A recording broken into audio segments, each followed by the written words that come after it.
My name is Ethan Harper. I still vividly remember the visit to the candy factory my school organized when I was a child. That factory, brimming with the scent of sweetness, mainly dealt with chocolate confections. While all of my classmates were enthusiastically tasting the candies, eyes sparkling with the realization, we eat these all the time, but they are so much better fresh. I remember thinking, could this brown stuff really taste good? Then, presumably a factory worker, an older gentleman approached me. Aren't you going to eat? It'll melt, you know. Huh, does this melt? Well, it's chocolate after all. Wait, have you never eaten chocolate before? Yeah, it's my first time seeing it. Can something this brown really be delicious? Seeing my dubious face looking at the chocolate, the man blinked in surprise, then smiled slightly. It's even tastier if you roll it around in your mouth like you're melting an ice cube, without chewing immediately. To be honest, I was still skeptical, but I threw caution to the wind and tossed the chocolate into my mouth. I let the chocolate roll around my mouth. It was a strange sensation. The chocolate, initially square, started to melt and take on a round shape in my mouth. As it melted, the sweet and slightly bitter chocolate shook my young heart intensely.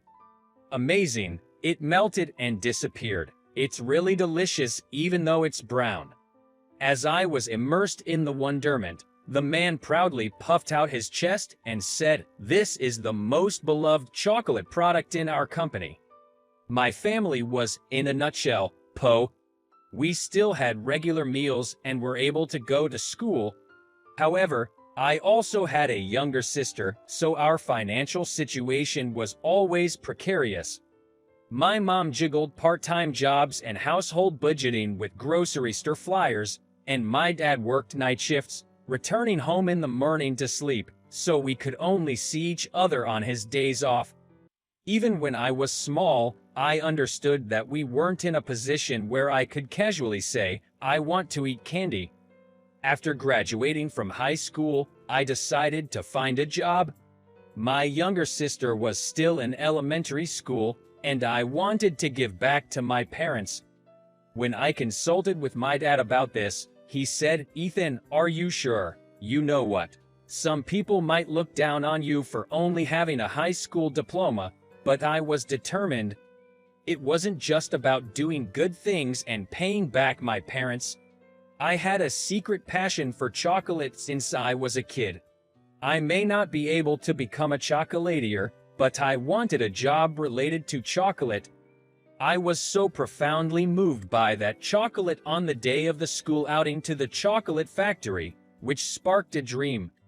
I got an interview with the same chocolate company where I visited that day and got hired.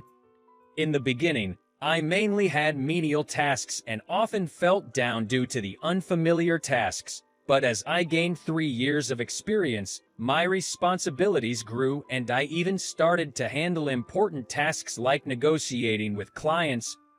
That's when it happened. I was called in by the CEO. After knocking on the door, I entered the CEO's office. "Hey there," the CEO greeted me casually, while I was completely intimidated. May I know why you called me today?" I asked nervously. This was my first time meeting the CEO since the job interview. Seeing my anxiety, the CEO burst out laughing, then chuckled heartily. "You're still as skeptical as ever. Huh, what do you mean?" You were still an elementary school kid then, so it's understandable if you don't remember. It's me, the one who spoke to you when you visited our factory and tried the chocolate. It's me." There's no way I could forget.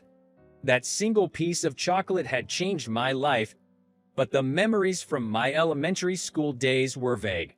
I remembered that a man had talked to me, but I couldn't remember his face. "Wait, you're that old man from that day." "Well, back then, I was in my late 20s. The CEO made a wry smile. "Oh my, I apologize, sir. For me, you looked aged back then." "It's all right, no need to apologize," the CEO laughed heartily. I didn't notice you when I hired you, but one day, Seeing you eating chocolate so delightfully in the break room, I had a feeling of deja vu. Then when I saw your elementary school on your resume, it rang a bell. I see. I was deliberately convinced.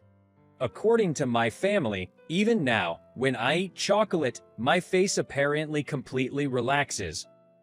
I just want to confirm if that boy is really you. That's what I asked you to come and see me today. In addition to that, I have a job that I'd really like you to handle. A few days later, I stood at the foot of a massive building, reflecting on the incredible task I'd been asked to perform. The task given to me was negotiations with a major client famous for their luxury chocolates. Although our company had long-standing, well-loved chocolate products, we were still a small fish compared to this large company. This major client was the famous chocolate company that established a chocolate specialty shop. Their products are not the kind of chocolates sold in general convenience stores or supermarkets. Their authentic chocolate flavors were not only popular in Japan but also well received overseas. However, our company also has its strengths. One was that although we are a small factory, we can handle mass production. The chocolates of the major client were each handmade by artisans.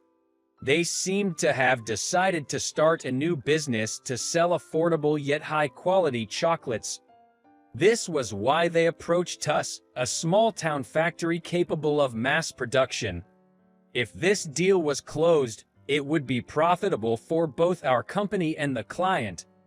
I was entrusted with this crucial negotiation, which could affect the fate of our company. I have to stay focused. I straightened my tie and entered the towering building. We've been expecting you. A man in his 30s, by the name of Johnson, came rushing towards me. Mr. Johnson led me to the conference room and negotiations began immediately. The negotiation went well. It was a crucial negotiation, involving not only the fate of the company but my own life as well. Above all, it was a task assigned to me personally by the CEO. I couldn't make any mistakes. With this, our project is finally making progress. Our negotiation was almost over when Mr. Johnson asked me, By the way, Mr. Harper, you're very competent. Which university did you graduate from? I stumbled over my words, but I had to say it. Feeling it would be wrong to lie, I honestly said that I only had a high school education.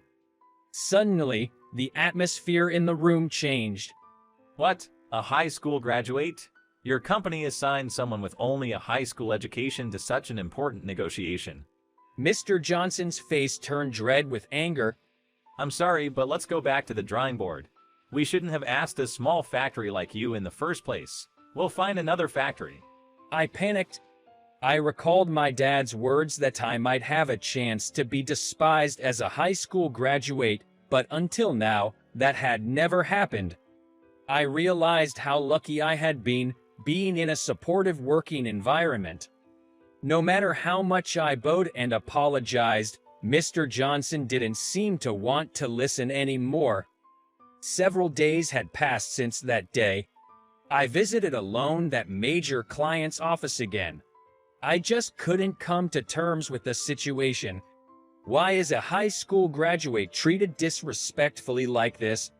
Over and over again, I spoke to Mr. Johnson, who was in charge of this project.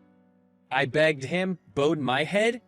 About a month later, it seemed Mr. Johnson had finally given in. Fine, all right. Then memorize all the features, colors, and shapes of all the products we handle. If you can do that, I'll listen to you. I thought it was an unreasonable demand, but I also thought I had no choice but to do it. It's a golden opportunity. I frantically memorized everything about the products our major client deals with. I studied harder than I ever had, memorizing the entire manufacturing process and all the materials used. 10 days later, I stood in front of Mr. Johnson, who was so surprised by all that I had learned that he was left aghast, as if he had turned to stone. Did you really memorize everything? He asked. Yes, I even learned about your company's history. That's enough. No need to go any further. Mr. Johnson said, holding his head. After a while, he said, as I promised, I listened to your proposal. I had also learned about the manufacturing process, so I discussed how our company could help reduce their costs while discussing our operations. Mr. Johnson's attitude, which initially seemed begrudging, began to change rapidly. His face was full of surprise.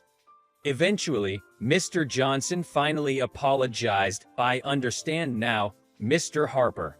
I apologize for my rudeness before. Let's continue our discussions.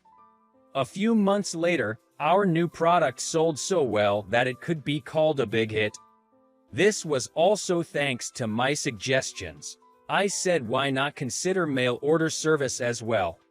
To propose mail order service, I had to do a lot of study and negotiations again. But thanks to the television coverage that promoted high-end chocolates delivered to your doorstep, the product flew off the shelves. Today was the unveiling party for our hit product.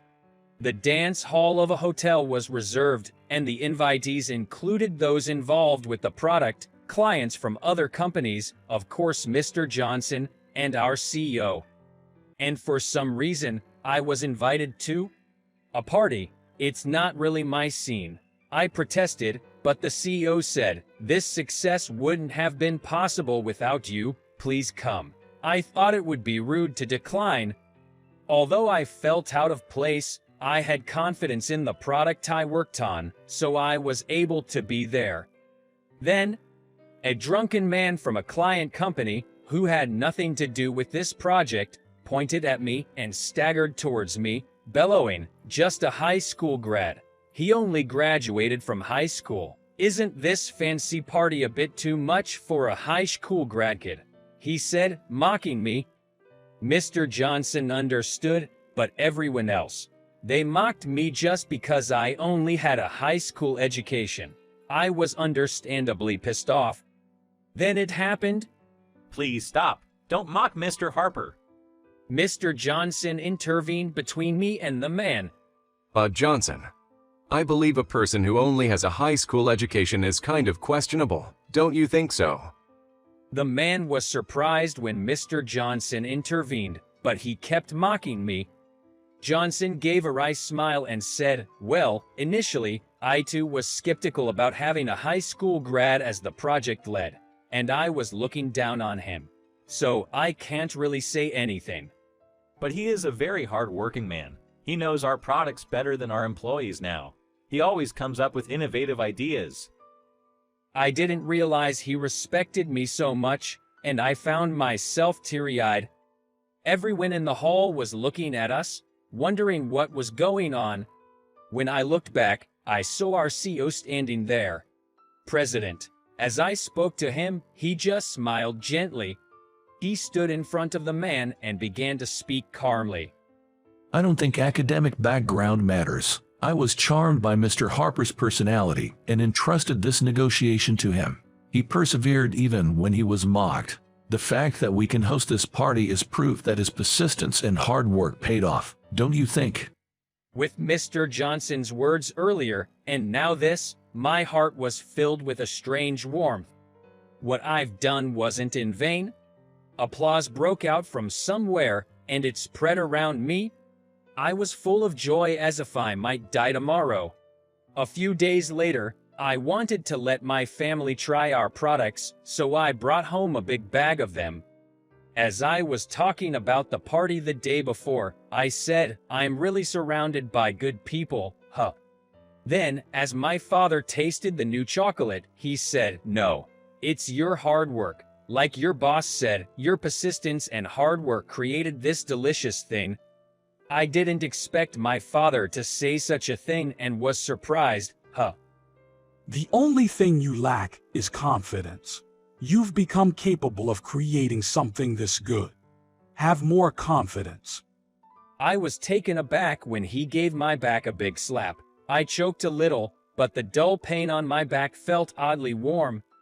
My younger sister, who had just become a middle school student, also said, brother, This is so delicious. As she enjoyed the new chocolate. Seeing my family's happy faces, I found myself smiling softly.